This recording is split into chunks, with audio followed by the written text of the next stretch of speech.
자, 오늘은 제가 12장은 두 블럭을 나눴고요.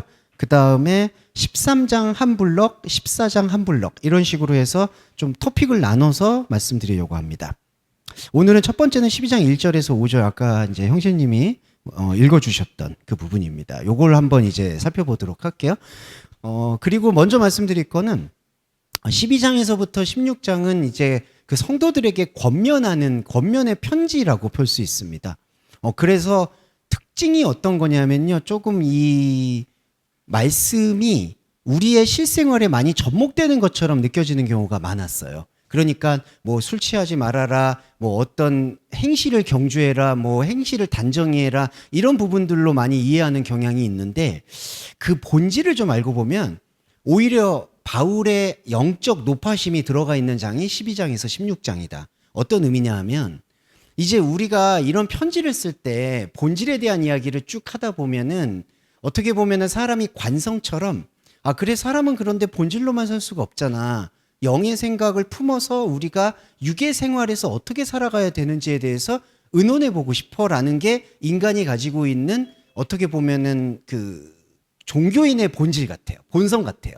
그래서 이제 그 모든 사도 바울의 편지들을 보면 마지막 장에서 어떤 의미에서는 그 자기들의 가지고 있는 교회에 처한 현실이라든지 문제를 좀 해결해 보려고 계속해서 그런 권면의 편지들로 이걸 읽는 경향이 있어요.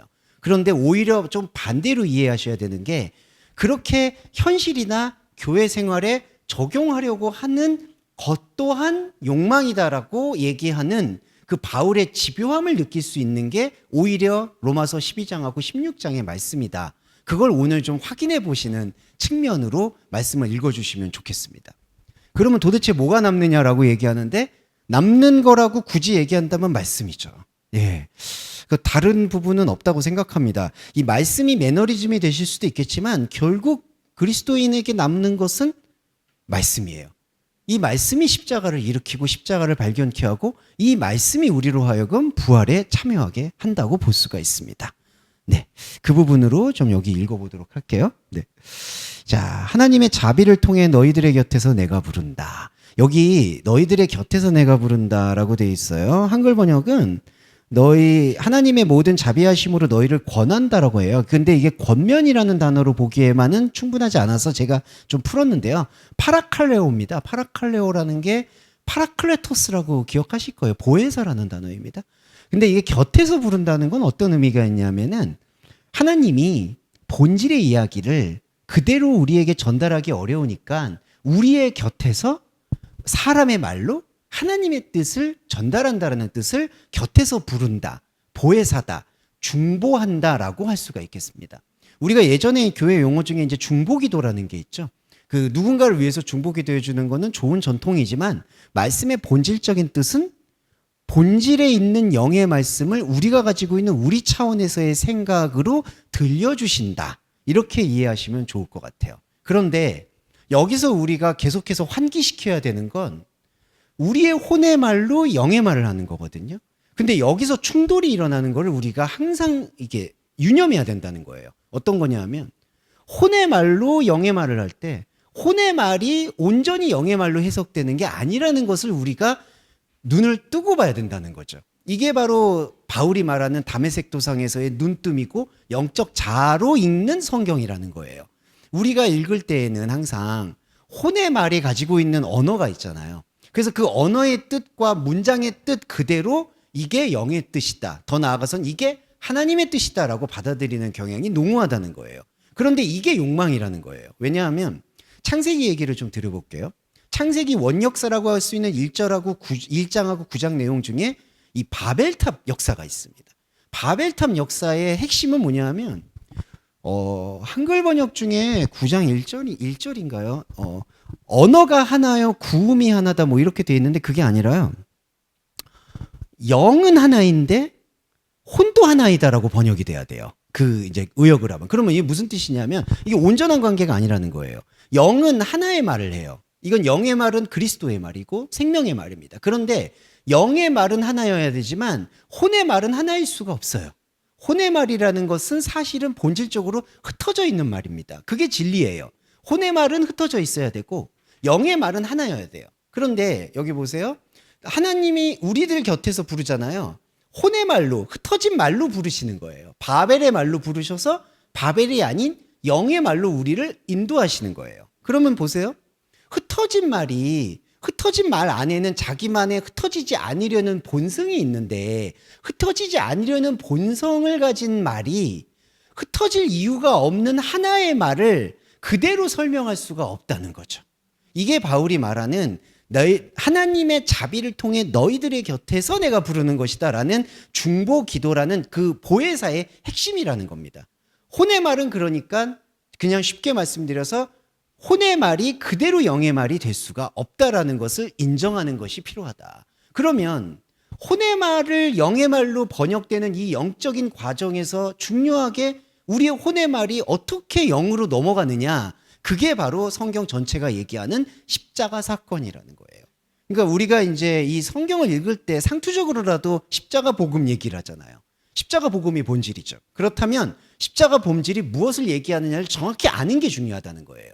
십자가 복음이라는 것은 내 혼의 말은 흩어져 있으니까 그게 무서워서 뭉치려고 하는데, 이 언어 자체가 그래요. 주님, 세상, 하나님, 모든 언어가요, 흩어져 있는 게 두렵고 불안해서, 내 결핍이 불안해서 그 결핍을 채우려는 욕구로 가득 차 있는 게 혼의 언어의 속성이에요. 모든 속성이 그렇습니다. 심지어 사랑조차, 사랑하려고 하는 것도 불안하니까 사랑하는 거예요. 예, 흩어지는 게 무서우니까, 혼자 떨어지는 게 무서우니까 뭔가 하나가 되려고 하는 마음이 인간이 가지고 있는 언어의 사랑이에요. 그러면 요한일서에서 하나님은 사랑이시라고 했을 때 우리가 생각하는 그 사랑과 하나님이 생각하는 사랑이 다르다는 거죠. 그래서 이 십자가라는 것은 우리가 욕망하는 마음이 있고 그 말로 언어를 듣는데, 말씀을 듣고 그거를 실천하려고 하는데, 십자가라는 것은 그렇게 실천을 하려고 보니까 그렇게 실천을 하는 언어 속에 하나님의 아들이신 예수 그리스도가 죽을 수밖에 없는 거구나라는 것을 깨닫고 고백한다는 게 중요한 거죠. 실예를 들게요. 오늘 이게 이제 원리적인 부분이라 좀 자세하게 설명드리겠습니다. 우리는 혼에서 사랑하라고 들어요. 형제를 사랑하라, 이웃을 사랑하라. 그럼 우리는 그 사랑하다라는 것을 우리의 지금 혼으로 들으셨죠. 그런데 제가 아까 말씀드렸듯이 위약적인 게 아니라 우리가 사랑하려는 그 행동이나 반경은 우리의 결핍에서 비롯이 된 거예요. 사랑한다는 거는 내가 뭔가를 나눠준다든지, 내 이웃을 사랑한다 그러면은 사랑의 어떤 방식을 얘기해야 되잖아요. 사랑의 태도를 말한다는 거죠. 그런데 하나님이 사랑이시다라고 얘기했을 때에는 하나님은 그런 우리의 방식이나 태도를 원하시는 게 아니라 우리의 영의 중심을 원하신다는 거죠. 그래서 너의 이웃을 사랑해라, 하나님을 사랑해라 라고 들었을 때 이 혼의 말로 온 이 말씀을 우리가 제대로 인정하는 신앙 고백은 무엇이냐? 우리는 하나님을 사랑할 수 없다라고 얘기하는 게 바로 혼에서 영으로 넘어가는 십자가 길목이라는 거예요. 그러니까 우리가 성경 66권을 모두 읽을 때 나 외에 다른 신을 섬기지 말라, 이 십계명 말씀을 들으면 우리가 거기서 나올 수 있는 신앙 고백은 저는 제가 다른 신이기 때문에 다른 신을 안 섬길 수가 없다라는 절망의 고백이 나와야 된다라는 거예요. 이게 십자가 고백입니다. 이게 자기 십자가를 지고 나를 쫓지 않으면 내 제자가 될 수 없다라는, 흔히 우리가 말하는 제자도가 성취되는 유일한 길이라는 거예요. 나는 제자가 될 수 없다라고 말씀을 통해서 고백할 수 있어야지 그게 십자가가 형집되는 거고요. 그 십자가 복음이 들어와야 비로소 우리 안에서 부활의 영이 솟구친다는 겁니다. 그렇지 않으면 아무것도 이루어지지 않는 거고요. 그거는 쉽게 말씀드려서 생명 구원과 관계없는 자기 종교를 소유하고 있었던 것밖에 안 되는 거예요. 그래서 첫 번째 문장의 중요성은 이렇습니다. 사도 바울은 그걸 말하고 싶은 거예요. 구약에 있는 모든 말씀들은 혼의 말을 영의 말로 들어야 된다라는 것이고, 혼의 말이 영의 말로 들으려면 내가 가지고 있는 혼의 언어의 속성이 선악과의 속성이다라는 것을 철저히 인정하고 그거를 캐낼 수 있어야 된다는 거예요. 여기서 대표적인 게 이제 제가 장황하게 말씀드렸지만 이 두 번째 문장에서 나오는 거예요. 너희의 몸을 하나님의 기쁨에 의해 발견되는 살아있는 희생으로 주어라. 이것이 말씀의 예배다. 한글 번역이 이렇습니다. 너희 몸을 하나님이 기뻐하시는 거룩한 산 제사로 드려라. 이렇게 돼 있어요. 여기서 좀 핵심을 좀 파고들어 볼게요. 자, 산제사라고 얘기할 때 우리가 이 한글 번역을 이해할 때는 너희의 몸을 하나님한테 바쳐라라고 이해를 합니다. 그러니까 너희 몸은 이제 너희 것이 아니다. 하나님에게 바쳐라. 이게 일견 되게 숭고하고 아름다워 보여요. 우리의 몸을 하나님께 바치겠습니다. 그래서 이제 구약의 전통에서는 나실인이 자기 몸을 바친다든지 아니면은 그 사무엘의 어머니 한나가 서원 기도를 통해서 아들을 바치죠. 나는 하나님께 내 아들을 당신께 바치겠습니다. 이제 이런 게 거룩한 산제사의 전통이에요. 그런데 바울이 그거를 관통하고 있는 지점이 뭐냐 하면 살아있는 희생이라는 뜻에 대해서 우리가 먼저 묵상을 할 필요를 우리한테 제시하는 거예요. 살아있는 희생을 우리가 들은 언어는 살아있는데 죽이는 거예요. 그렇죠, 여러분. 산제사를 묵상해 볼까요? 우리가 언어를 이해해 볼까요? 살아있는 생물을 잡는 거예요. 죄송한데 도축장에서 돼지와 소를 잡듯이, 양을 잡듯이 살아있는데 살아있는 생명의 숨통을 끊는 것을 살아있는 제사라고 얘기해요. 그런데 바울은 이걸 어떻게 뒤집느냐? 거룩한 제사라고 얘기해요. 자, 거룩이 뭘까요? 우리가 가지고 있는 살아있는 것을 잡으려는 희생에서 분리되는 걸 거룩하다고 얘기합니다. 자, 볼게요. 히브리서에서 하나님은 예수 그리스도를 보내셔서 1년에 1차씩 드려야 될 제사가 아닌 그 한글 번역에서는 이렇게 돼 있죠. 영단번 제사를 드렸다고 해요. 그러면 이 묵상을 해볼게요. 1년 1차씩 제사할 거를 하나님이 아들을 보내셔서 이거를 다 대체했다. 더 이상 제사를 드려도 되지 않다. 이렇게 말하는 제사가 아니라 1년에 1차씩 드렸던 제사를 영단번 제사로 드렸다는 얘기는 이렇게 1년 1차씩 드려야 될 제사가 하나님 앞에서 아무 의미가 없다라는, 더 이상 이 제사를 드릴 이유도 필요도 없다라는 것을 선포한 제사가 영단번 제사라는 거예요. 그러니까 우리가 이 예수 그리스도의 제사에 대한 이 희생에 대해서 묵상을 깊게 해야 되는 게 여기 포인트예요. 구약의 제사가 하나님께서 원하시는 제사였는데 우리의 죄 때문에 그거를 불완전하게 드렸다는 것을 예수 그리스도가 완전하게 만드셨다라고 보는 건 구약이 가지고 있는 율법의 생각이라는 거예요. 우리는 하나님한테 제물을 드려야 되는데 하나님이 만족을 못 하시니까 아들을 보내셔서 아들을 받으셨다.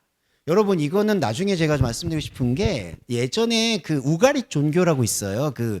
히브리 종교보다 그 이전의 종교. 그 이전의 종교에서 하는 방식이 이거예요. 예, 가장 귀한 걸 드려야지만 신의 노여움을 달랠 수 있다라는 거. 근데 이거는 샤머니즘에서 가장 중요시하게 여기는 겁니다. 가장 높은 신에게 접신이 되어야만 잡신들을 이겨낼 수 있다라는 게 샤머니즘의 테마 의식 중에 하나인 거예요.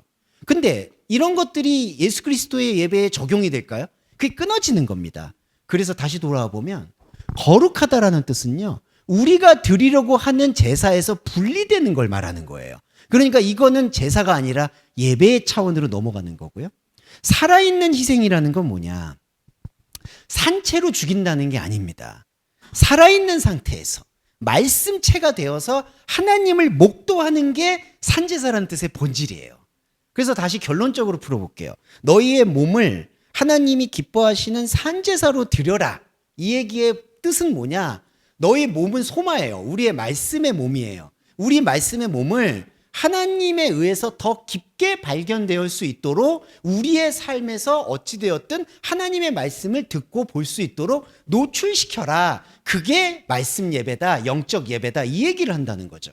그러면 바울이 이 말을 할 때 얼마나 파격적이냐, 이거를 깊이 묵상해 보면 사실은 어떠한 형식적인 예배가 영의 예배에 우선할 수가 없는 거예요. 성찬, 세례, 헌금, 기도, 방언, 이 모든 것들이 있을 수는 있겠죠. 바울도 고린도전서에서 그런 것들이 있을 수 있다는 것을 얘기했어요. 사람의 초자연적인 현상은 모두 일어날 수 있으니까. 앞날을 맞히는 사람도 있을 수 있고 누구보다 어떤 혼의 기류가 더 민감한 분도 있을 수 있으니까. 하지만 바울이 얘기하는 진짜 예배는 그런 것들은 다 혼의 작동이지 영과는 상관이 없다. 영의 예배는 무엇이냐? 거룩한 제사다. 거룩한 제사는 뭐냐? 쉽게 말씀드려서 우리가 생각하는 제사를 넘어선 제사라는 거죠. 예, 이게 구약의 말씀의 핵심이기도 합니다. 구약의 말씀을 제가 거듭 말씀드리면 그런 향을 흠양하시죠, 예수님께서. 예, 근데 향을 흠양하신다는 뜻은 살아있는 양을 잡아서 피를 뽑아서 불태워서 나오는 향, 그 모든 과정을 아름답게 여기셔서 이 향이 정말 너의 노력이구나, 이걸 알아주는 게 향을 흠양하는 뜻의 본질이 아닌 거예요. 뭐냐 하면 이거를 전도서의 말씀처럼 우리가 했던 모든 행위들을 허무함으로 돌려세우는 게 흠양의 원칙입니다. 그러니까 하나님이 그 타버린 재의 향을 맡는다는 뜻은 우리가 노력했던 거, 우리가 종교적으로 수행했던 모든 것들은 안타깝지만 허무하다, 헛되고 헛되고 헛되다라는 그 6번을 반복하는 전도서의 고백이라는 거죠. 그게 십자가 고백이에요. 우리도 하나님의 말씀을 듣고 보니 나의 모든, 내가 뭔가를 희생해서 하나님께 드리려고 했던 이 모든 것들이 헛되다는 사실을 깨우치게 되는 게 거룩한 산제사의 본질입니다. 근데 이게 왜 중요하냐? 이게 예수님께서 말씀하셨던 끝까지 견디는 자는 구원을 받는다. 누구든지 자기 십자가를 지지 않으면 하나님의 제자가 될 수 없다. 예수님의 제자가 될 수 없다. 이 말씀하고 일맥상통이에요. 근데 바울이 이게 완전히 뒤집어진 게, 바울은 율법에 대해 누구보다 충성스러운 사람이고 어떤 사람도 감히 반박하지 못할 율법의 교리를 장착한 사람이에요. 이제 휴대 사람으로 말하면 마르틴 루터 같은 사람도 있겠죠. 그런데 그러니까 누구도 감히 그 사람에 대해서 저 사람이 율법을 어겼다 안 어겼다 얘기를 못해요. 그러니까 여러분, 스데반이 희생당할 때 바울이 옆에 있는 것만으로도 사람들한테 용기를 주는 거예요. 저렇게 어떠한 법도 잘 지키는 사람이 옆에서 저 이단의 괴수는 죽여도 된다고 얘기하니까 우리가 마땅히 죽여버려도 되겠구나. 사람이 누군가 공신력 있는 사람이 있으면 그걸 믿고 행동하게 되는 거죠. 그래서 스데반이 희생될 때 바울이 곁에 서 있다는 게 바로 그 맥락인 거예요. 그런데 이렇게 율법이나 하나님의 계명에 대해서 철두철미했던 사람, 그렇게 제사에 대해서 율법의 613가지에 대해서 완벽하게 지키려고 했던 사람이 완전히 뒤집어져서 얘기하는 산제사는 이것이야말로 예수님의 제자가 될 수 있는 유일한 길이라는 거를 얘기한다는 거예요. 이게 왜 중요하느냐? 예수님의 그 말씀이 정확하거든요. 자기 십자가를 지지 않으면 안 되는 거예요. 그런데 우리가 지금까지 죄송하지만 어떤 십자가를 생각했을까요? 자기 희생, 자기 부인, 자기 노력, 그리고 자기가 뭔가 애썼던 모든 것들을 뭔가 지워내고 오직 하나님만을 높여드리려는 일련의 노력들이 자기 십자가였다는 거예요. 근데 바울이 그거를 완전히 다르게 얘기한 거예요. 그거 자기 십자가 아니다. 그거 너 십자가다. 너의 노력이다. 이게 너의 노력이면 어떻게 될까요? 중요한 건 하나님과 상관이 없다는 뜻이에요. 그래서 우리가 이 거룩한 산제사를 제가 강조하는 이유는 이게 자꾸 지금까지 잘 가다가 다 엎어져요. 죄송한데. 그러니까 오직 믿음이라는 거를 로마서를 통해서 열심히 묵상했다가 12장만 넘어오면은 이제 끝나요. 왜 그러냐? 이 말씀이 이렇게 딱 적혀 있으니까. 그러니까 너희는 세대를 본받지 말고 거룩한 산제사를 드려야 된다. 이러니까 갑자기 오직 믿음은 믿음인데 이건 무슨 말씀이지? 실생활에서 내가 그리스도인의 향기를 품고 살아야 된다는 얘기구나. 이렇게 돼버린다는 거죠. 근데 저는 그게 아니라는 것을 바울이 계속 강조하고 있음을 우리가 절대로 이렇게 경홀히 여겨서는 안 된다. 이 말씀을 드리고 싶었고요. 2절에 볼게요. 이 세대와 같은 형상을 갖지 말아라. 한글 번역은 이렇습니다. 너희는 이 세대를 본받지 말아라. 이게 이 아이오노인데 세대가 근본적인 거 설명을 드려볼게요. 이 세대와 그냥 한글 번역으로의 뉘앙스를 볼게요. 이 세대를 본받지 마라. 이거는 뭐죠? 세상을 본받지 말라로 읽히죠. 근데 세상을 본받지 말라는 거를 어떻게 우리는 이해하느냐? 하나님의 깨끗한 세상과 하나님의 깨끗하지 않는 세상으로 이분법으로 생각을 해요. 여러분 잘 이해되시죠? 교회 안에서 합숙훈련하거나 교회 안에서 생활하게 된다는 게 왜 그럴까요? 왜 그렇게 얘기를 할까요? 이 세대는 부패했고 하나님을 모시는 우리 교회는 순결하다는 뜻이 있는 거죠. 그래서 이제 보시면 강원도에도 이런 기숙학교가 있다든지, 왜 학교가 강원도까지 있어야 되는지 저는 잘 모르겠어요. 그냥 가서 쉬고 오는 곳이지. 아니, 강원도를 제가 폄하하는 게 아니라요. 강원도의 지역에 계신 분이 가서 공부하는 거야 좋죠. 근데 왜 학생이 강원도까지 가가지고 강금 생활을 하면서 휴대폰을 반납하고 뭐 하브르타 교육이니 뭐니 해가지고 죄송해요. 그런 교육이 인성을 되게 황폐하게 만드는 거 제가 말씀드리고 싶은데 여기서는 본질이 아니니까 그거는 떼놓고 얘기 드리고, 이 세대가 본받지 말라는 뜻을 이렇게 본다는 거죠. 이 세상은 썩었으니까 하나님의 왕국과 하나님의 나라와 하나님의 교회를 가야 된다. 근데 바울의 이 말씀은 그런 차원이 아니라요. 이 세대의 형상을 아예 갖지 말라 그래요. 영의 활동을 하는 데에는. 그럼 무슨 뜻이냐? 이 세대는 그냥 혼의 세대 전체를 말하는 거예요. 여기에 우리가 볼 때 좋아 보이고 깨끗해 보이고 도덕적으로 보이는 것도 안타깝지만 다 포함이 되는 겁니다. 우리는 우리의 혼의 생활은요, 오해하지 마셔야 되는 게 이런 어떤 좀 번잡하고 되게 부도덕하고 비도덕한 걸 피해야 하고 나를 지키는 건 당연히 혼이 하셔야 될 일이에요. 그런데 이거를 말씀하고 착각하는 경우가 있어요. 내 혼이 깨끗하고 조금 부패하지 않는 거를 찾아다니는 걸 이 말씀에다 접목을 하면 안 된다는 거죠. 아, 하나님이 좀 부패하고 더럽고 타락한 세상을 살지 말라고 하셨어. 그래서 나는 저렇게 부패하고 타락한 사람들을 안 만날 거야. 이게 말씀에 적혀 있어. 이렇게 적용하면은 이 말씀이 가지고 있는 본질의 형상을 훼손하게 된다는 거예요. 이 말씀이 갖는 뜻은요, 영을 교감하는 데 있어서는 이 세대는 선하든 악하든 이 세대가 가지고 있는 모델을 삼아서는 안 된다는 거예요. 그러니까 안타까운 얘기인데 어떤 신앙의 위인도 모델도 없어요, 여러분. 예수 그리스도도 위인이 아닙니다. 예수 그리스도도 본받으란 얘기가 아니에요. 어떤 분들 오해하시는데 바울이 나를 본받으라고 얘기하잖아요. 그런 말씀 구절이 있죠. 그거는 바울의 행실을 얘기하는 게 아니에요. 내 안에 있는 말씀을 들여다봐라. 너한테도 있다. 그 뜻이에요. 그러니까 예수님도 누구든지 나를 본받아라. 바울도 나를 본받아라. 이 얘기는 행실을 본받으란 얘기가 아니에요. 그 사람의 행실과 나의 행실이 다르죠. 여러분의 역사와 바울의 역사 다르죠. 예수님의 역사와 예수님의 성품과 여러분 성품 달라요. 그런데 어떻게 그 성품을 같이 일치시켜요? 그거는 아니라는 거죠. 그래서 12장 2절에 이 세대와 같은 형상을 갖지 말라는 건 하나님의 영의 차원은 이 세대의 어떤 영상이나 어떤 이미지나 어떤 감정에도 존재하지 않는다. 그래서 오직 말씀이에요. 답이 없습니다. 그래서 외롭지만 이 길을 걸어야 되는 거예요. 아, 이게 우리가 가지고 있는 혼의 모든 증발되는 것들에게 잡힐 수가 없는 게 말씀이구나. 그게 12장 2절에 마음을 새롭게 하는 태도라는 겁니다.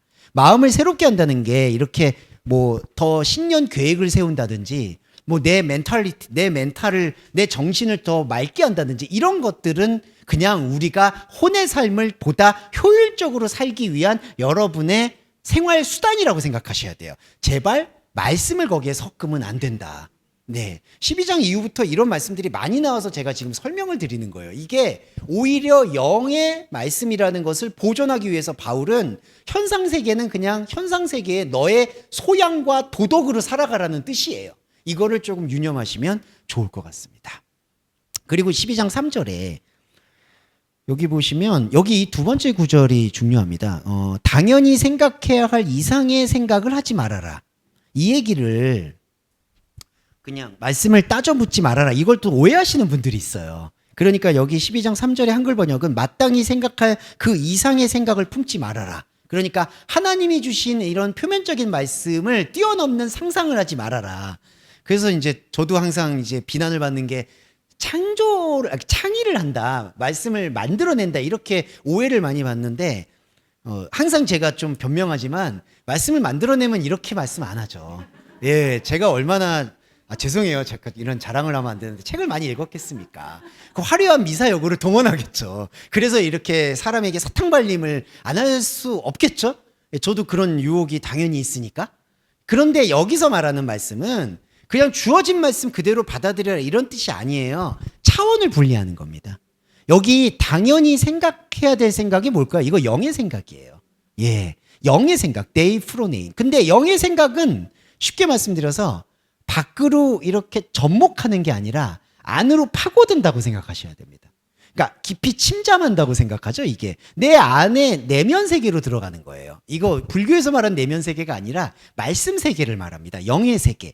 그러니까 당연히 생각해야 되는 건 영의 세계예요. 그런데 당연히 생각해야 될 영의 세계를 넘어서는 생각은 뭐냐 하면 깊게 들어가야 될 말씀을 얇고 넓게 다른 현상 세계에 이렇게 갈고리를 묶는 행동을 넘어서는 생각이라는 거예요. 그러니까 이거는 그냥 따지지 말고 믿어라 이런 뜻이 아니라 더 깊게 말씀 안에 들어가야 될 생각을 힘들어서 포기하고 밖의 생각에다가 말씀을 접목시키지 말라는 뜻이 넘어서는 생각을 하지 말라는 권면입니다. 네, 이거를 우리가 영적으로 조금 더 깊이 가져가야 될 것 같다라는 말씀을 했고 12장 4절과 5절 조금 더 설명드리고 가볼게요. 오늘은 이게 분산되어 있으니까 편하게 묵상하시면 좋을 것 같은데 좀 내용이 산만할 수는 있어요. 그거 양해해 주시고 가겠습니다. 12장 4절에 우리가 많은 부분을 하나의 몸 안에 가진 것 같이 모든 부분이 같은 실행에 놓여 있는 게 아니다. 이거 제가 말을 어렵게 한 건 아니고요. 바울이 직역을 하면 이런 태도, 이런 문장의 해석이 나와요. 그리고 5절에 볼게요. 이와 같이 우리 많은 사람이 그리스도 안에서 한 몸이 되어 서로에게 부분이 되었다. 이 원리를 좀 설명을 드릴게요. 바울은 자기 안의 존재에 집중을 합니다. 그러니까 타인의 이야기를 하는 것을 상당히 꺼려요. 타인의 이야기에 대해서 하는 경우도 있죠. 고린도 후서라든지 다른 디모데 전후서. 근데 로마서에서만큼은 타인의 이야기, 다른 공동체 이야기를 잘 하지 않습니다. 그런 특징에 비추어 봤을 때 이 얘기의 핵심은 뭐냐 하면 그리스도의 몸은 영의 핵심을 말해요. 하나의 몸은. 하나의 몸이라는 거는 말씀체를 얘기합니다. 육의 몸이 있은즉 영의 몸이 있다는, 우리 안에 있는 영의 몸을 뜻해요.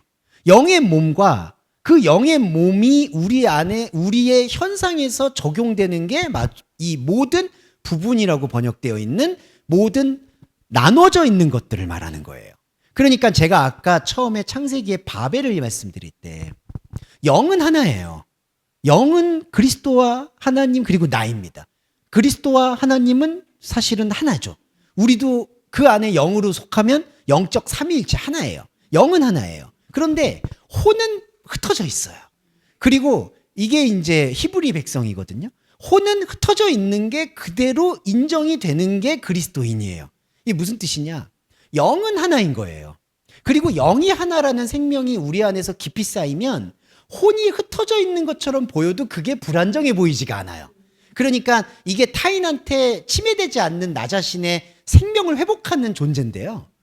내가 하나님 안에서 뿌리가 박혀 있으면 내 혼의 상황이 다른 사람이나 혹시 내 자신이 볼 때에 불안정해 보이고 일반적으로 보이지 않더라도 그게 판단받을 영역이 아니라는 거죠. 자, 이게 바로 하나와 부분이라는 뜻이에요. 그런데 이게 선악과로 이게 잘못 엉키면 어떻게 되냐면요. 영이 하나니까 혼도 하나라고 생각을 하는 거예요. 이게 가장 큰 함정이에요. 그러니까 영이 하나인데 왜 혼이 당신은 이렇게 여러 개예요? 이렇게 얘기한다는 거죠. 그러니까 빨리 통합시켜요. 예수 그리스도의 사랑도 하나니까 당신도 하나가 되세요라고 얘기를 한다는 거죠. 그런데 하나의 원리를 잘 이해하셔야 되는 게 우리는 혼의 부분으로 흩어져 있어도 하나예요. 네, 흩어져 있는 것 자체도 그냥 하나예요. 왜냐하면 떠돌아도 하나예요. 머리 둘 곳이 없어도 그냥 하나예요. 왜냐하면 영은 배신을 안 하니까. 언약이라는 것은 뭐 배신을 한다, 하나님이 날 버린다 이런 영역이 아니에요. 언약은 그냥 하나님과 우리와의 완전한 하나 된 상태예요. 이게 한 몸이에요. 영의 몸은 그러니까 우리의 새치혀로 그런 게 어딨어 뭐 없어 이렇게 얘기를 하든 안 하든 상관없이 하나입니다. 그러니까 이 하나인 상태로 혼을 받아들일 때 혼에 흩어져 있는 것들을 그냥 흩어져 있는 상태로 볼 수 있다는 거죠. 자, 또 설명을 드릴게요. 왜 흩어져 있는 상태를 그대로 보라고 제가 말씀을 드리냐면 흩어져 있는 상태를 용납을 못하는 게 혼의 본성이고요. 그게 선악과 본성이고 선악과 본성의 뿌리가 종교예요. 그러니까 죄송한데 영의 하나를 깨닫는 거는 종교라고 말할 수는 없어요. 이거를 굳이 표현하자면 신앙이라고 표현할 수 있겠죠. 그러니까 이거는 언약을 발견하는 상태예요. 그런데 우리 종교는 뭐냐 하면 우리를 쳐서 복종시켜서 하나님께 산제사로 올려드려야 된다고 생각하니까 우리의 불완전함, 우리의 결핍, 우리의 어떤 못나 보이는 모습을 하나님께 상쇄하려고 노력을 한다는 거예요. 그러다 보니까 헌금, 회개, 여러 가지 어떤 몸에 쳐서 복종시키는 각성 활동들이 이 부분을 하나로 만들려고 한다는 거죠. 근데 그게 아니라는 거죠. 이 부분은 그냥 부분 그대로 인정해야 됩니다. 그런데 어떤 분들은 그냥 부분을 인정한다고 그래서 그러면 뭐 그냥 부도덕하게 살아야 되는 거냐? 그거는 부도덕하게 살고 싶어 하는 사람의 욕망인 거죠. 그러니까 부도덕한 걸로 가려는 사람도 선악과인 거고 부도덕함을 극복해서 하나님께 영광을 돌리려는 사람도 선악과라는 거예요. 안타깝지만. 예. 그래서 제가 말씀드리고 싶은 건 여기서 하나의 몸은 영의 몸을 말하는 거고요. 모든 부부는 혼의 상태를 말한다는 겁니다. 혼의 상태는 우리 안에 여러 스펙트럼을 가질 수밖에 없다는 걸 인정을 하셔야 되고 하나만 더 첨언을 하면 내가 여러 부분들을 가질 수밖에 없다는 것을 인정하듯이 다른 사람도 여러분과 관계 맺고 있는 분, 가족일 수도 있고 관계 맺고 있는 사람도 있죠. 그 사람들도 여러 부분들을 가질 수 있다라는 것을 인정을 할 필요가 있다는 겁니다. 예, 그게 인정이 안 되면 좀 힘들어져요. 왜냐하면 사람을 판단하게 됩니다. 판단 자체는 나쁜 게 아니에요, 여러분. 사람은 당연히 판단할 수 있죠, 혼의 상태는. 근데 혼의 상태는 판단할 수 있겠지만 그렇다고 그 사람의 그 영의 핵심까지 그거를 판단하면 그 판단하는 사람이 휘말려요. 예. 왜냐? 내가 판단을 해버리잖아요. 저 사람이 영이 어떻다 저떻다. 그러면 자기 영을 저 사람에게 지금 거울로 투영해서 보는 거예요. 그러면 자기 영을 못 봐요. 이게 판단을 조금 조심스럽게 해야 된다. 그냥 다른 사람이 혼이 갖고 있는 상태가 저런 것 같다 이런 것 같다라고 진단은 할 수 있겠지만 저 사람의 영이 어떻다 저떻다는 절대 우리가 얘기할 필요도 이유도 없습니다. 요거는 조금 더 말씀드리고 싶어요. 예, 영의 상태는 사람이 사람을 진단할 수 있는 건 아닙니다. 예, 이렇게 말씀드릴 수 있겠고. 자, 악을 이기는 거 조금만 가볼게요. 요 10분 정도만 설명드리면 될 것 같습니다. 이게 이제 19절로 넘어가는데요. 사랑하는 자들이여, 너희 스스로 원수를 갚으려 하지 말아라. 오히려 진노의 자리에 스스로를 내어놓아라. 이게 얼마나 아름다운 말씀인지 모르겠습니다. 이 말씀 진짜 아름답죠? 왜 그러냐면은, 왜 그러냐면은, 원수를 갚지 말라는 게요. 이게 정말 탁월한 해석이에요. 왜 탁월하느냐? 헤아우터, 그 다음에 에디 콘테스인데, 원수를 갚지 말. 원수가 나거든요. 원수 갚으면 결국, 죄송합니다. 자결이에요, 자결. 예. 원수를 갚는다는 건요. 이게 여러분 오해하시는 게, 이게 현상적으로 적용하는 분들은 또 나를 막 쳐서 괴롭히는 사람을 용서해라. 이걸로 또 잘못 들어요. 그거 아니에요. 그거는 여러분의 소양과 여러분의 성품에 따라서 그냥 치리하시면 됩니다. 그냥 밖에서 만약에 내 원수야. 그러면은 제가 가급적 그냥 거기 원수하고 싸우지 말 것을 저는 권면드리겠죠. 하지만 그건 성경적 권면은 아닙니다. 그냥 우리가 살면서 그냥 저런 분은 좀 피하는 게 낫겠다 이렇게 권면하는 거예요. 이거는 성경적 권면이 아니에요. 그런데 여기 지금 성경적 권면은 뭐냐 하면 바울이 정확하게 얘기하는 게 에디 쿤테스, 원수가 어디 있느냐, 에크드란이 어디 있느냐. 원수는요, 우리 혼의 다른 나들이에요. 하나님을 보고 있는 나도 있지만 하나님을 보지 않고 있는 나도 여러분 안에 있거든요. 저 안에 있고. 그러니까 원수는 누구냐면요, 여기 말하는 원수는 밖에서 여러분을 괴롭히는 대상을 말하는 게 아니라 우리 안에서 하나님을 아직 보지 못하고 있는 상태가 원수예요. 그런데 그 원수를 갚는다는 건 뭐냐? 그 원수를 죽이려고 한다는 거죠. 내 안에 있는 나를. 근데 내 안에 있는 나를 죽인다고 할 때 이게 무슨 현상이 일어나느냐? 또 율법이 일어나는 거예요. 왜냐하면 내가 나를 죽인다고 생각하죠, 여러분? 이게 바로 고행이죠. 내가 나를 쳐서 복종시켜서 하나님께 영광 돌리려고 하죠. 성품을 쳐서 복종시키려고 하죠. 생활을 쳐서 복종시키려고 하죠. 그러면 어떤 현상이 일어나냐? 일시적으로 복종된 것처럼 보이는데 여러분과 제 안에 죽지 않습니다. 그 원수들은. 원수를 원수로 갚으면요, 더 큰 원수가 돼서 돌아와요. 이건 밖의 얘기가 아니라 내 안의 얘기예요. 내가 말씀으로 열심히 기도하고 평안을 추구했다고 해도 일시적으로 평안이 와도 우리 요즘 말로 한번 긁히면 다 무너져요. 예, 한번 긁히면 끝입니다. 여기 보시면은 목사님들도 마찬가지예요. 뭐 목사님들이 성자이실 것 같죠? 아니, 이제 뭐 그런 기대도 없지만, 뭐 그리고 신부님들, 뭐 스님들 안 그러죠. 이건 동서고금을 막론하고 원리예요. 이게 내가 뭔가 참선을 했다, 수행을 했다, 명상을 했다, 그것과 아무 상관이 없다는 거죠. 그래서 바울은 스스로 원수를 갚으려고 하지 말아라. 그러니까 너가 너의 의지대로 너 안에서 아직 하나님과 화해하지 못한 너를 어떻게 해결하려고 하지 말라는 뜻이에요. 이게 조금 힘들지만 우리한테 주는 중요한 주문이에요. 자, 말씀드릴게요. 죄송한 말인데 여러분 안에, 제 안에 여전히 말씀과 하나 되지 못한 것들이 저는 느낄 때 너무나 허다한 것 같아요. 여전히 보면은 지뢰밭이에요. 제가 저를 들여다보면 야, 이렇게 말씀과 하나일 수가 없지? 왜 나는, 그러니까 이런 거예요. 진짜 죄송한 말인데 저는 막 갑자기 말씀을 이제 묵상하거나 사람마다 깨우침의 순간이 있잖아요. 그럴 때 진짜 완전히 하나님과 하나 된 것에 누구한테 설명할 수 없는 황홀함을 느껴요. 그건 여러분들도 분명히 있어요. 그런데 또 현실로 돌아와 보면 이렇게 비루하고 비천하기 짝이 없는 애를 볼 때가 있어요. 어떻게 이렇게 하나님 앞에서 내가 이렇게 괴물 같지? 이게 있어요. 근데 바울이 누굽니까? 요거 말씀드리고 갈게요. 바울이 계속 악몽을 꿨다는 것은 너무나 명확하냐한 게 스데반 죽이는 거 있죠. 그때 옆에 서 있었죠. 근데 바울이 율법에서 중요한 게 두 개가 충돌한 거예요. 율법은 이게 있어요. 이단은 쳐서 죽이라는 율법이 있고요. 살인하지 말라는 율법이 있어요. 근데 사실은 상위법은 살인하지 말라예요. 근데 바울이 얼마나 충돌이 됐을까요? 이단의 괴수니까 스데반을 죽여도 됐다라고 자기가 용인을 했는데 머릿속에서는 살인하지 말라는 상위법을 자기가 어긴 거잖아요. 이러니까 그게 미치는 거예요. 그러니까 바울이 스스로 자기 안에 원수를 갖고 계속해서 괴로워하고 있는 거예요. 이게 다른 납니다. 그래서 바울은 그걸 빨리 처리하고 싶은 거예요. 빨리 하나님의 말씀의 경지로 가고 싶은 거예요. 근데 그게 아니라는 걸 깨달은 거예요. 그러니까 저와 여러분도 그냥 내버려 둬야 돼요. 이게 무슨 뜻이냐? 내 안의 원수, 하나님과 여전히 다른 나들이 허다하죠. 근데 이 허다한 것을 말씀으로 일거에 일소하려는 것도 욕망이라는 거예요. 스스로 갚지 마라. 그러니까 원수를 방관하라는 뜻까지는 아니지만 우리 안에 말씀을 하나씩 들을 때 솟아날 수밖에 없는, 죄송한 표현이지만 우리 안에 있는 쓴뿌리를 인정해야 된다는 거죠. 이게. 그래서 여기 보세요. 오히려 진노의 자리에 스스로를 내어놓아라. 진노의 자리가 뭘까요? 진노는 선악과의 충동을 뜻합니다.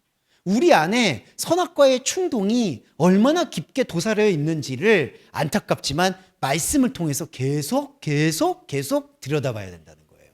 그러면 말씀을 통해서 들여다볼 때 이거예요. 원수가 내게 있으니 내가 갚을 것이다. 이게 뭘까요? 이게 바로 그리스도의 희생입니다. 자, 볼게요. 내 안에 다른 나가 있어요. 다른 나 안으로 십자가가 들어와요. 그러면 다른 내가 이 원수예요. 원수가 하나님의 아들인 말씀이 내 안에 왔는데 그 말씀을 죽이려 한다는 걸 마주해요. 자, 이게 십자가의 원리입니다. 뭐냐 하면, 자, 원수가 아닌 깨달은 내가 있어요. 성도님이 계시죠? 깨달은 내가 있어요. 이게 그리스도예요. 그래서 저와 여러분은 사실 그리스도예요. 이게 존재가 하나라는 그리스도가 아니라 말씀이 깨어지면 우리 안에 그리스도가 나와요. 근데 그리스도가 나와서 비춰주는 게 누굴까요? 내 안에 있는 원수예요. 그러면 원수가 자기가 원수였고 적그리스도였다는 걸 깨닫는 순간이 언제일까요? 죽일 때예요. 십자가가 바로 그거예요. 내 안에 그리스도가 나왔죠. 근데 내 안에 그리스도가 내 안에 있는 또 다른 원수에게 보여줄 수 있는 복음은 십자가뿐이에요. 그러면 내 안에 다른 나는 그걸 깨달아요. 아, 내가 하나님을 섬기려고 했는데 이게 하나님을 죽이는 거구나라는 걸 깨달아요. 그걸 깨달아야지 사실은 원수가 갚는, 이 원수 갚는 보응의 행위가 완성되는 거예요. 눈에는 눈, 이에는 이로 가는 이 원수의 원리가 해소가 되는 거예요. 그래서 우리는 매 순간 십자가를 통해서 내가, 나라는 자아가 하나님의 아들을 죽일 수밖에 없는 DNA구나, 이거를 죽을 때까지 사실은 드러내야 되는 거예요. 이게 원수 갚는 겁니다. 예. 그러니까 이 원리를 우리가 알고 나면은 사실은 왕도가 없다. 그냥 죄송한 말이지만 우리 안에 있는 허다한 원수를 우리 시간 동안에 말씀을 통해서 계속 솎아내는 수밖에는 없다. 이게 바로 영적 예배라는 거죠. 네. 그리고 여기 보세요. 너의 원수가 굶주리면 먹이고 목마르거든 마실 것을 주라. 머리 위로 불꽃을 쌓아라. 이 불꽃을 쌓는다는 그 표현은 여러 해석의 여지가 많지만 결국 이 맥락은 제가 그냥 맥락으로 설명을 드리는 게 좋겠습니다. 원수가 굶주리거든 뭐 줘라. 이건 무슨 뜻일까요? 내 안에 있는 얘기를 거부하지 말라는 뜻으로 이해하시면 좋을 것 같아요. 먹이고, 그러니까 이거는요, 외부에 나를 힘들게 한 사람을 더 잘해줘라 이던 아닙니다. 그러니까 이 뜻이 아니라고 해서 여러분 그렇다고 해서 너무 갑자기 뭐 완고하게 이런 원수 뭐 이러면서 이렇게 하진 마시고요. 그냥 제가 권면드리는 건 두루두루 잘 지내면 좋죠. 제가 이게 두리뭉술이한 게 아니라 이게 영적 원리긴 해요. 어느 정도 두루뭉술이 해야지 영적인 세계. 왜냐하면 혼이 너무 날카로워지면 영이 들어가는데 좀 있으니까 그건 뭐 그냥 제 생각이니까 이해해 주시고. 그러니까 이거는 무슨 원리냐? 밖의 원수를 얘기하는 게 아니라는 거예요. 내 원수가 굶주리다, 목마르다. 왜 목마를까요? 이것만 말씀드릴게요. 참 이상한 게 우리 안에 원수는요. 원수가 있고 짐승이 있어요. 예, 짐승은 아예 원수가 아니에요.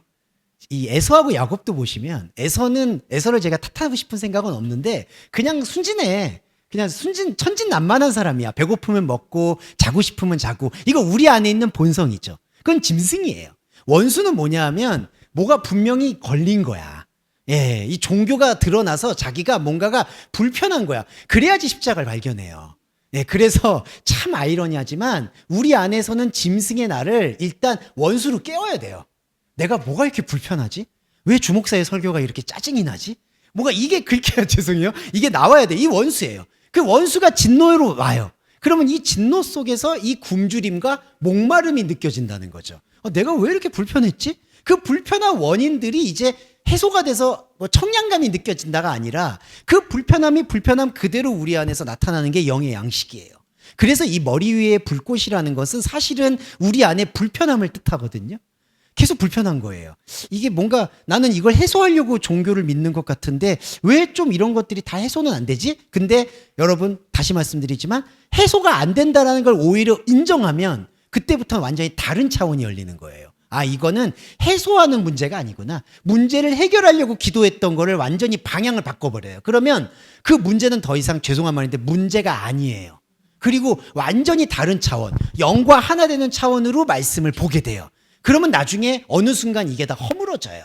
이 원리라고 보시면 되고 그 원리를 설명한 게 21절입니다. 악에 의해 이기지 마라. 오히려 선 안에서 악을 이겨라. 이 원리를 좀 설명드리고 마지막으로 잠깐 쉬었다 할게요. 자, 이거 한글 번역은 이렇게 되어 있습니다. 악에게 지지 말고 선으로 악을 이겨라. 매우 호전적인 말씀이죠. 악에게 절대 지지 마라. 근데 어떻게 악에게 안 집니까? 왜냐하면요, 죄송한데 우리가 악이잖아요. 네, 이게 나쁜 의미가 아니에요. 우리가 결핍이잖아요. 우리가 악인데 악을 어떻게 이겨요? 내가 나를 어떻게 이겨요? 여러분, 우리가 나를 이길 수 있는 방법은 없어요. 그거는 그냥 죄송한데 죽는다. 죄송해요. 이 육신이 죽는다고 해도 못 이겨요. 이거 이기는 문제가 아니에요. 왜냐하면 이기고 지는 문제가 아니기 때문에. 그래서 원문을 보시면 이렇습니다. 메 니코 휘포트 카쿠. 악에 의해 이기지 말아라. 그러니까 악을 사용해서 이기지 말라는 이거예요.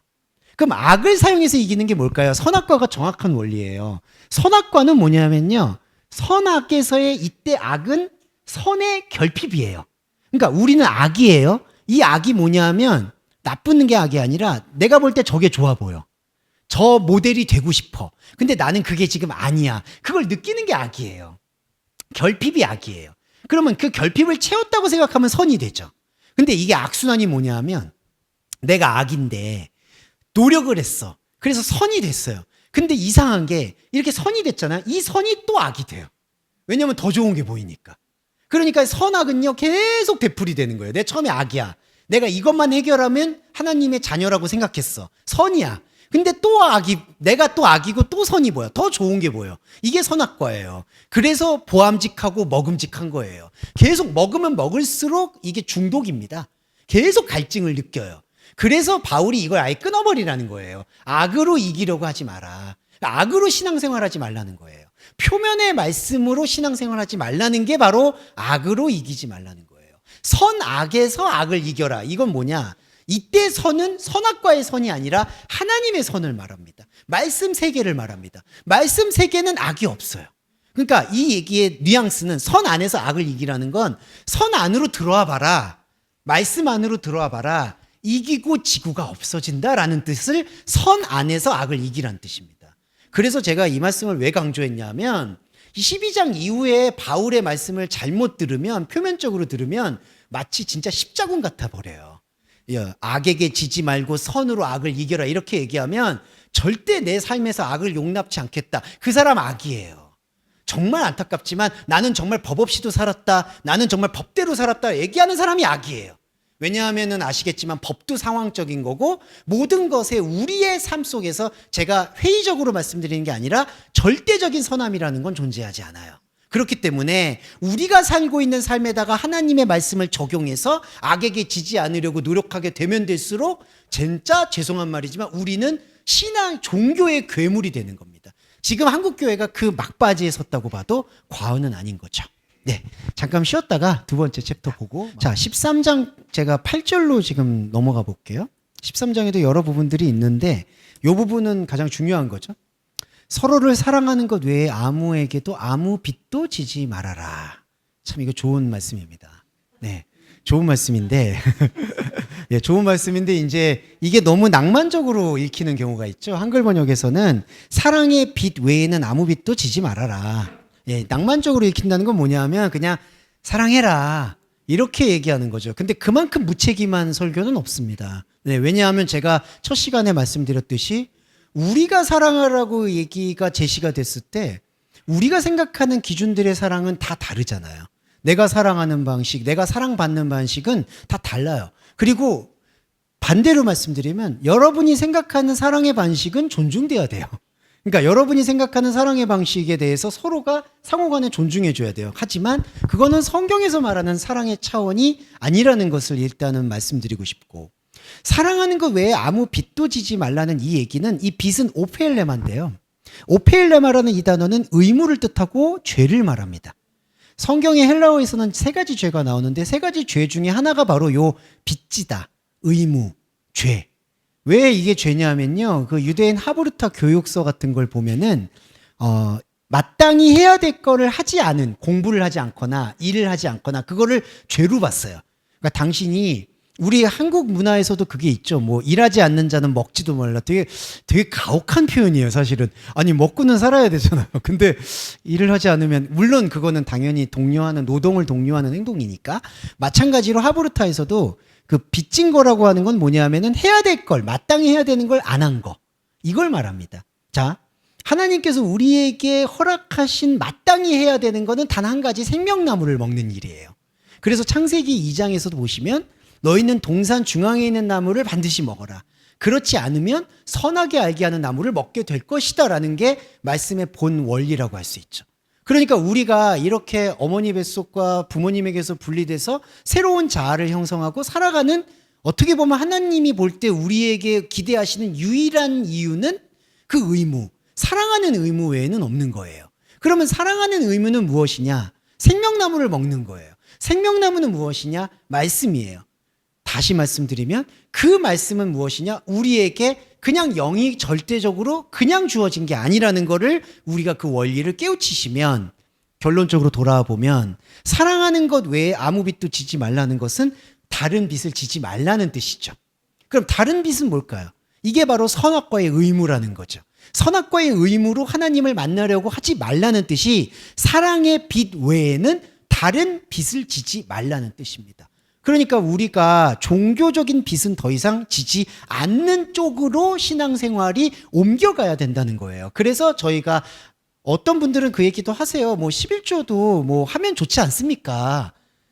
근데 그게 그렇게 간단한 문제가 아니에요. 우리가 알게 모르게 만약에 우리가 소득의 11조, 물질의 11조를 하게 된다. 그러면 나는 그래도 은혜로 하는 거야. 근데요 여러분 우리가 이 몸이 가는 곳에 마음이 있다고 그런 행동들의 끈을 놓지 않으면 계속 말씀은 관성처럼 우리를 다시 복음이 아니라 율법으로 데리고 간다는 거예요. 그래서 바울이 강조하는 건 사랑의 빛, 곧 생명나무를 먹는 그 예배 외에는 다른 예배를 곁들이지 말라는 말씀을 권면하고 있는 겁니다.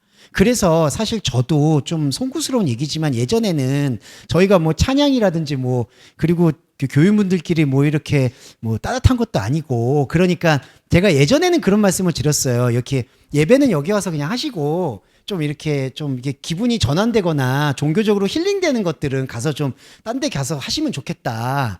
가서 대형교회 가셔서 좀 찬양도 하시고 성가대도 하시고 뭐 이러면서 뭔가 친교도 다지시고 비즈니스도 하시고 이렇게 하시면 좋겠다 했는데 이제 그 말은 안 하게 됐어요. 이게 보니까 저도 지켜봤는데 이게 알게 모르게 그냥 난 복음은 알아. 근데 난 여기서 있을 거야가 그렇게까지 효과적이진 않은 것 같아요. 물론 여러 여건이나 환경이나 본인의 선택은 존중합니다만 아무래도 이 다른 빚을 지게 되는 것들이 그렇게 녹록한 문제는 아닌 것 같다. 그거는 권면사항이지 절대적으로 말씀이 이렇게 가르친다 그 얘기는 아닙니다. 우리는 어디에 있든지 사실은 영향을 받지는 않아요. 하지만 계속해서 우리가 조금 더 경향을 가진다면 하나님의 예배만큼은 본질적인 예배에 조금 더 집중하시는 게 좋다는 게 바울의 권면과 일치한다고 생각합니다.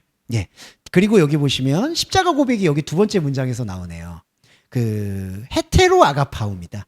요거는 원어를 한번 기억해 주시는 게 참 좋을 것 같아요. 아가폰 톤 헤테론. 다른 사람을 사랑한다. 이게 뭐냐? 다른 사람을 사랑하는 이는 율법을 완성했다. 이게 좀 허무하게 들리실 수 있지만 불가능을 고백하는 겁니다. 불가능의 고백이에요. 이게 십자가 고백인데 다른 사람을 사랑하는 이는 율법을 완성한 것이다. 이렇게 돼 있죠. 바울의 뉘앙스의 뜻을 간파해 보면 율법은 완성되지 않습니다. 율법은 그리고 충만해져야 돼요. 무슨 뜻이냐면 율법은 율법에서 복음으로 넘어가야 돼요. 이게 유월절의 원리예요. 그러니까 율법은 완성되는 게 아니에요. 근데 약간 완성이란 단어를 쓰는 것들이 있죠. 바울도 이 단어를 썼고요. 산상수훈에 보시면 율법의 1.1획도 어기지 않고 다 이루리라든지 율법을 성취한다는 얘기가 나와요. 그럼 그 내용을 우리가 깊게 묵상해야 되는데 묵상의 결론은 뭐냐 하면 다른 사람을 사랑하는 이는 율법을 완성했다라는 게 불가능하다는 것을 캐치해야 돼요. 다시 설명드릴게요. 다른 사람이라는 건 헤테로스는 뿌리가 다른 겁니다. 뿌리가 다른 건요, 사랑할 수 없어요. 그러니까 자, 중요한 거 말씀드릴게요. 우리는 예수 그리스도를 사랑할 수 없습니다. 우리의 혼의 감정과 우리의 혼의 말과 우리가 아무리 사실은 감정을 짓자내어서 하나님을 묵상하려고 해도 우리가 하나님을 사랑할 수가 없어요. 안타깝고 죄송하지만 우리가 하나님을 사랑한다라고 생각하는 그 생각은 십자가 앞에서 허위예요.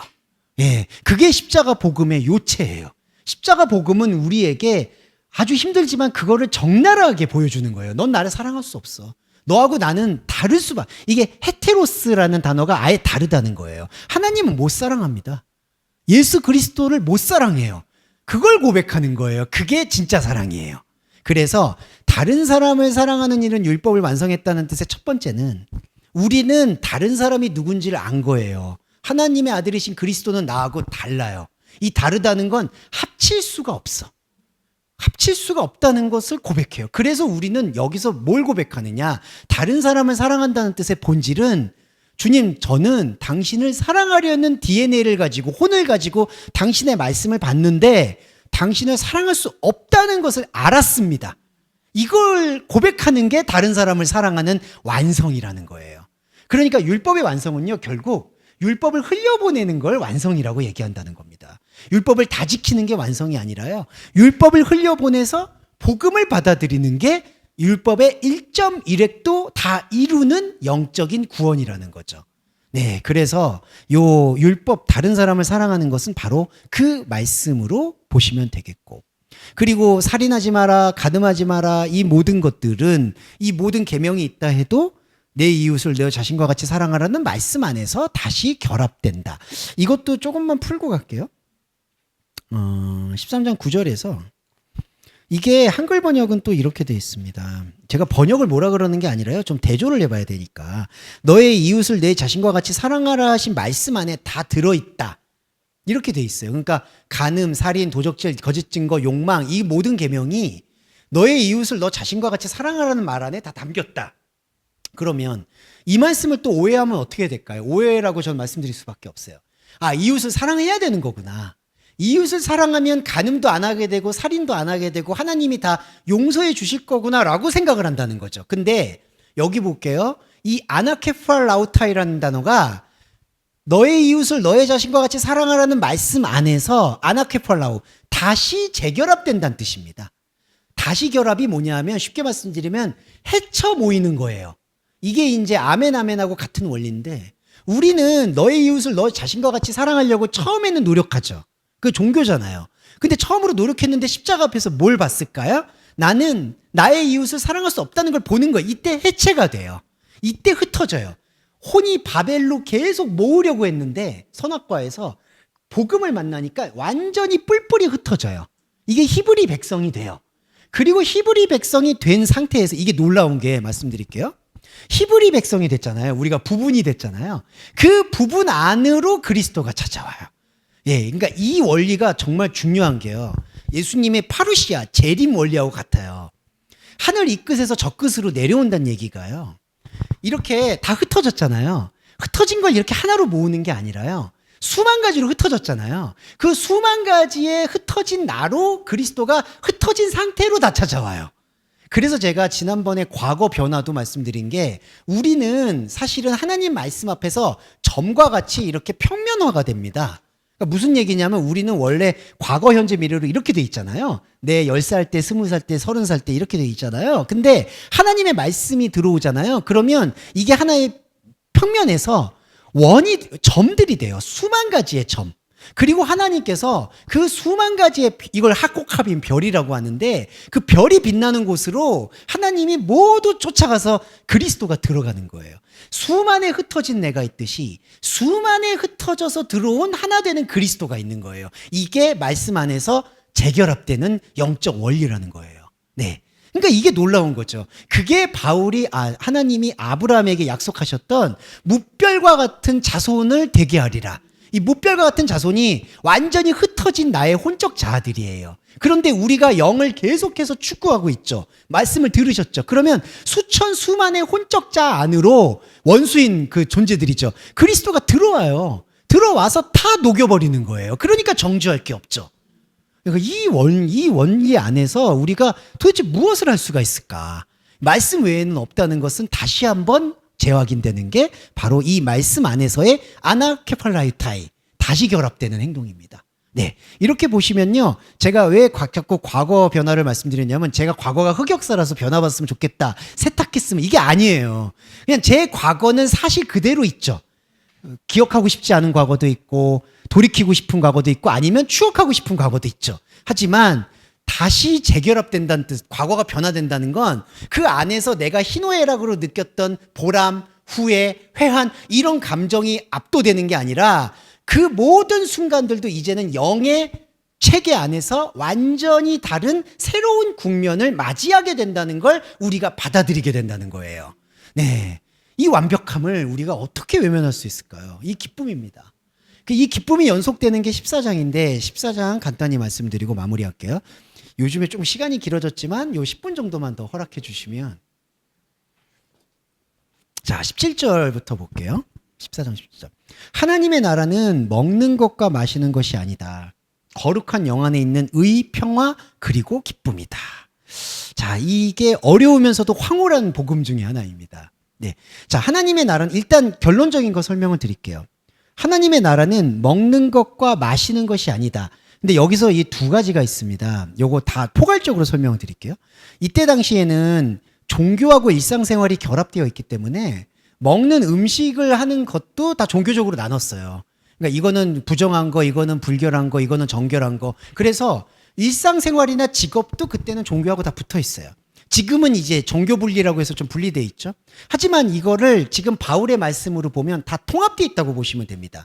하나님 나라는 먹는 것과 마시는 것이 아니라는 것은 결론적으로 말씀드리면 하나님의 나라는 일상도 아니고 종교도 아니라는 거예요. 네. 먹는 것과 마시는 것은 자, 일상은 뭘까요? 그냥 먹고 사는 걸 얘기하죠. 근데 하나님의 나라는 먹고 사는 게 아니라는 거예요. 그럼 두 번째로 먹고 마시는 것을 우리가 옛날에는 종교인들이 정결한 음식과 부정한 음식으로 나눴거든요. 그래서 종교 생활을 해요. 그러면 두 번째로 하나님의 나라는 종교 생활이냐? 그것도 아니라는 거예요. 그래서 하나님의 나라는 좁은 문이에요. 왜냐하면 일상에서 하나님의 향기를 적용하는 것도 아니고요. 종교 생활을 통해서 하나님한테 나아가는 것도 아니에요. 오직 영의 체계 속에서 나에게 원래 주어져 있던 영의 원리를 느끼고 깨닫고 황홀해하는 게 하나님 나라예요. 그러면 그 하나님 나라는 누구도 범접할 수 없어요. 그러니까 일상이 우리를 하나님 나라를 훼손할 수 없고요. 종교가 우리를 훼손할 수 없어요. 예전에 아시던 목사님이 여러분을 겁박해도 그것이 해결되지 않아요. 그러니까 여러분 안에 있는 하나님 나라를 범접할 수가 없어요. 이상한 복음을 들으신 것 같습니다. 그러니까 이래도 여러분이 만약에 여러분 감정이 흔들리셔도 그건 여러분의 감정이지 여러분 안에 있는 언약은 흔들리지 않는다는 거예요. 이게 좁은 문입니다. 하나님의 나라. 자, 그러면서 하나님의 나라의 원리는 다만 거룩한 영 안에 있는 의, 평화, 기쁨이에요. 이게 여러분 다른 예를 들면 먹지 않는데도 자기 안에 수증기를 통해서 이렇게 섭생을 하는 사람들이 있거든요. 인도에. 제가 이 예를 왜 들었냐면 우리 요가를 하거나 이제 볼 때 뭐 요가의 차크라의 가장 깊은 경지는 이제 이 스스로 공기 중에 수증기를 물로 만들어서 그걸로 수분을 섭취하고 그러니까 아예 안 먹고 산대요. 근데 제가 이 예를 드는 이유가 마치 영의 원리하고 그건 비슷해요. 그러니까 그걸로 제가 말씀드리는 건 아예 그냥 사례인 거고요. 왜냐하면 영 안에 있는 의, 평화, 기쁨이에요. 영 안에 있는 의, 평화, 기쁨은요, 영 안에서 도키마조 되는, 그러니까 입증되는 거예요. 그러니까 이게 밖에서 나타난 현상들은 우리한테 일시적인 징후나 시그널을 줄 수는 있습니다. 요거 오해하지 마셔야 되는 게 잘 들어주세요. 우리는 혼의 존재니까요. 밖에서 일어나는 일들을 통해서 내 영의 상태가 파편처럼 감지되는 경우는 있어요. 그걸 부정하진 않습니다. 당연히. 뭔가 내가 가지고 있는 뭐 일이 안 풀린다 이런 얘기가 아니라 내가 가지고 있는 인생의 궤적 속에서 뭔가 사건들이 벌어지잖아요. 그게 다 이렇게 인과율처럼 이게 영을 보라고 한 거 이런 건 아니지만 균열이 일어나고 있는 건 확실한 거예요. 그렇죠. 이거는 부정해서는 안 되죠. 왜냐하면 우리는 영과 혼이 지금 어떻게 보면 결합돼서 움직이고 있으니까. 하지만 이제 우리가 이 영의 징후들을 느끼잖아요. 혼에서. 그래서 영으로 들어왔잖아요. 자, 영으로 들어온 상태에서 하나님이 문을 닫아버려요. 제가 지난주에 하나님이 가둔다고 했죠. 그리고 이 하나님이 가둔 다음에는 이 영 안에서는 영만 느끼게 하세요. 그게 의, 평화, 기쁨이에요. 영 안에서의 기준이 의고요. 기준이라는 거. 그리고 평화는 뭐냐면 하나님과 내가 나눠 갖는 거예요. 하나님의 생각과 내 생각이 나눠 갖는 걸 평화예요. 기쁨은 거기서 느끼는 새로운 감각이에요. 그러니까 밖의 세계에서 느끼는 희노애락이 아니라요. 오직 영이 움직이고 있는 상태에서 나오는 진액을 말하는 겁니다. 이게 이제 구약 성경에서는 우슬초라고 비유가 되기도 하죠. 아주 새벽에서 나오는 이슬 같은 거. 그래서 옛날에 이단 종교들이 이제 이슬 성신이라는 표현들을 많이 썼는데 가장 새벽에 정미하게 마치는 그 물방울 같은 것들. 근데 그거는 어떤 그 자연의 원리 속에서도 가장 미세한 원리 속에서 나오는 수증기가 물이 되는 현상 같은 걸 말하는 거죠. 여기도 마찬가지예요. 영의 세계에서는 제가 요것만 좀 설명을 드릴게요. 제가 이거를 설명을 드려야지 이제 요 18절이 설명이 되니까 요거 설명드리고 18절 설명드리고 오늘 마무리할게요. 자, 먹는 것과 마시는 것 안에서 혼의 세계에서 제가 아까 말씀드렸듯이 분명히 징후는 존재해요. 징후라는 거에 대해서 이것도 부정하는 분들이 있는데 그렇게 되면 그건 영지주의예요. 나는 혼이 없고 아예 영만 있다. 이건 아니잖아요. 우리는 혼의 두드림 속에서 영을 찾는 거예요. 저와 여러분이. 그렇죠. 그러니까 혼의 징후들이 있어요. 나의 어떤 삶의 사건들, 현상적인 일들, 나의 감정들. 그게 먹고 마시는 상태 속에서 나타나는 징후예요. 그래서 말씀을 봐요. 자, 여러분. 그럼 말씀을 보면은 아까도 말씀드렸지만 하나님은 그게 히브리어로 바브라고 하거든요. 갈고리예요. 아, 얘 잡혔다. 얘 이제 말씀 봤다. 쉽게 말씀. 그러면 말씀 봤잖아요. 그러면 현상의 징후 느끼고 있는 내가 있죠. 말씀으로 붙잡힌 내가 있죠.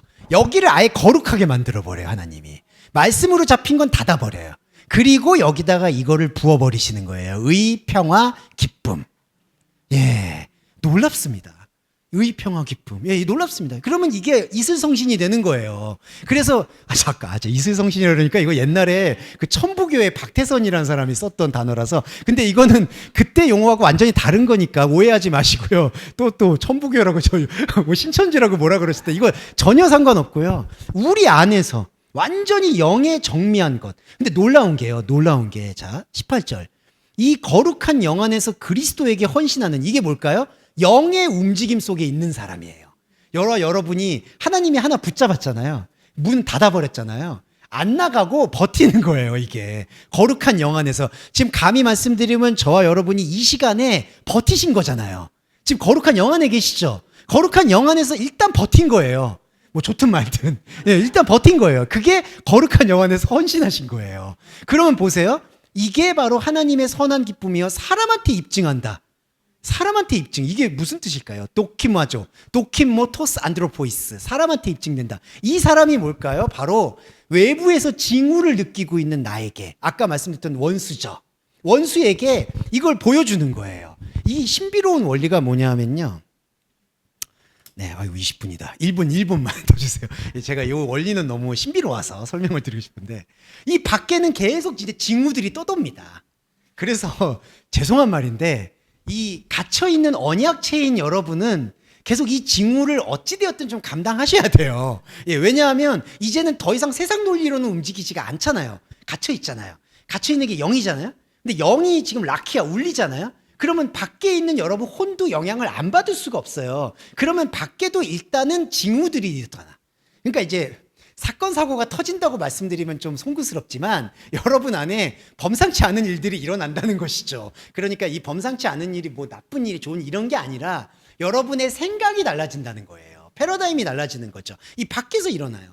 근데 안에 갇혀 있는 거는 이 밖에 있는 세계한테 영향을 미치지 않아요. 훈수 두지도 않고요. 가르치지도 않아요. 오직 안에서만 집중해요. 근데 놀라운 건 바울도 자기 안에만 집중했잖아요. 여러분도 안에만 집중하잖아요. 근데 이 안에만 집중하면 이게 충만히 일어나는 게 이 안에서 하나님은 이 안에만 계신데 우리의 영에서 느낀 게 혼으로 플레로마 넘어간다는 거예요. 밖에 있는 세계로. 그러면 밖에 있는 세계가 어떻게 되냐면은 입증이 된다는 건 저기가 내 혼은 이 갇혀 있는 걸 못 보잖아요. 근데 못 보고 있는 이 영의 자아가 이렇게 넘어갔잖아요. 그럼 여기가 만나라고 해서 설명할 수는 없는데 저기 안에 뭐가 있다라고 느끼는 거예요. 여기는 아예 지금 철망으로 갇혀져 있어서 여기가 안 보여. 근데 나의 혼은 뭔가를 영향을 받아요. 그래서 이게 입증이라는 거예요. 아, 이게 말씀이 불가피하구나. 뭐라고 설명은 할 수 없겠는데 저 안에 뭔가가 벌어지고 있구나. 그러니까 여러분 안에 영적 자아의 세계 안에 뭔가가 확실하게 벌어지고 있다는 거죠. 그거를 여러분 계속 느끼면 혼의 균열 자아들이 영에 갇혀있는 언약 자아 안으로 계속해서 편입됩니다. 이게 침노예요, 여러분. 그러니까 이게 자석이 돼서 이 영의 자아가 영적 감옥이 자석이 돼서 강한 인력을 발휘해서 혼의 자아들에 들러붙어 있던 것들을 끌어오는 거예요. 이러면 여러분 이 혼의 자아들이 처음에는 막 사건 사고가 터지는 것처럼 보이는데 점점 가라앉겠죠. 네, 가라앉는 것도요. 마지막으로 말씀드리는데 원래 나한테 있었던 사건이 가라앉는다만이 아니에요. 그냥 사건은 그대로일 수 있는데 그걸 바라보는 이제 나의 눈과 감정이 달라지는 거예요. 분명히 달라집니다. 뭐 이거를 제가 무슨 뭐 달라집니다라고 무슨 약을 파는 게 아니라요. 예, 이게 원리라는 거예요. 그리고 바울의 인생이 그걸 입증해요. 바울의 감수성을 볼게요. 아우, 이거 시간 지나서 죄송한데 감수성만 얘기할게요. 바울의 감수성은 스데반 얘기를 하면은 그 얼마나 이중으로 차별을 받아요. 유대인들한테도 저 사람은 그리스도인 됐으니까 이단이야.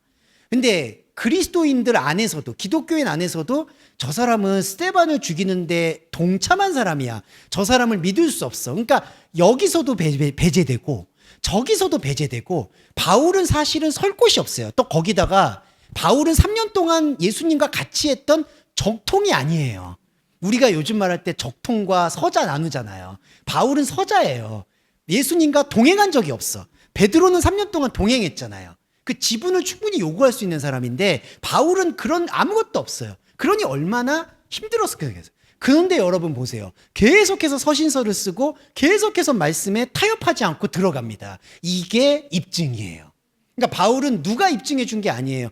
세상 사람들 입증 안 합니다. 소아시아 교회들도 그냥 색안경을 끼고 보는 게 바울이에요. 근데 바울은 꿋꿋하게 걸어가는 거예요. 저와 여러분도 꿋꿋하게 걸어갈 수밖에 없습니다. 왜냐하면 여러분 안에 있는 혼은 입증되었으니까. 예, 이거에 대해서 좀 설명드리고 싶었습니다. 네, 네, 아유 이게 로마서 12장 이후부터 제가 아까도 말씀드렸지만 지금 말씀을 잘 쌓다가 다 무너지는 게 12장 이후예요. 갑자기 산지사를 드려라, 사랑해라, 뭐 그리고 갑자기 하나님의 나라에 대해서 열심을 내라, 뭐 악에게 지지 말고 악을 이겨라 이런 게 나오니까 지금까지 들었던 복음하고 완전히 배치되는 것처럼 느껴져서 로마서가 다 허물어지는 경우를 허다하게 느끼셨을 거예요. 하지만 이제는 다림줄을 붙잡고 이 로마서의 마지막 갈무리를 다음 주까지 최선을 다해 경주해 주시면 좋겠습니다. 네, 정리기도와 주기도문으로 마무리하겠습니다.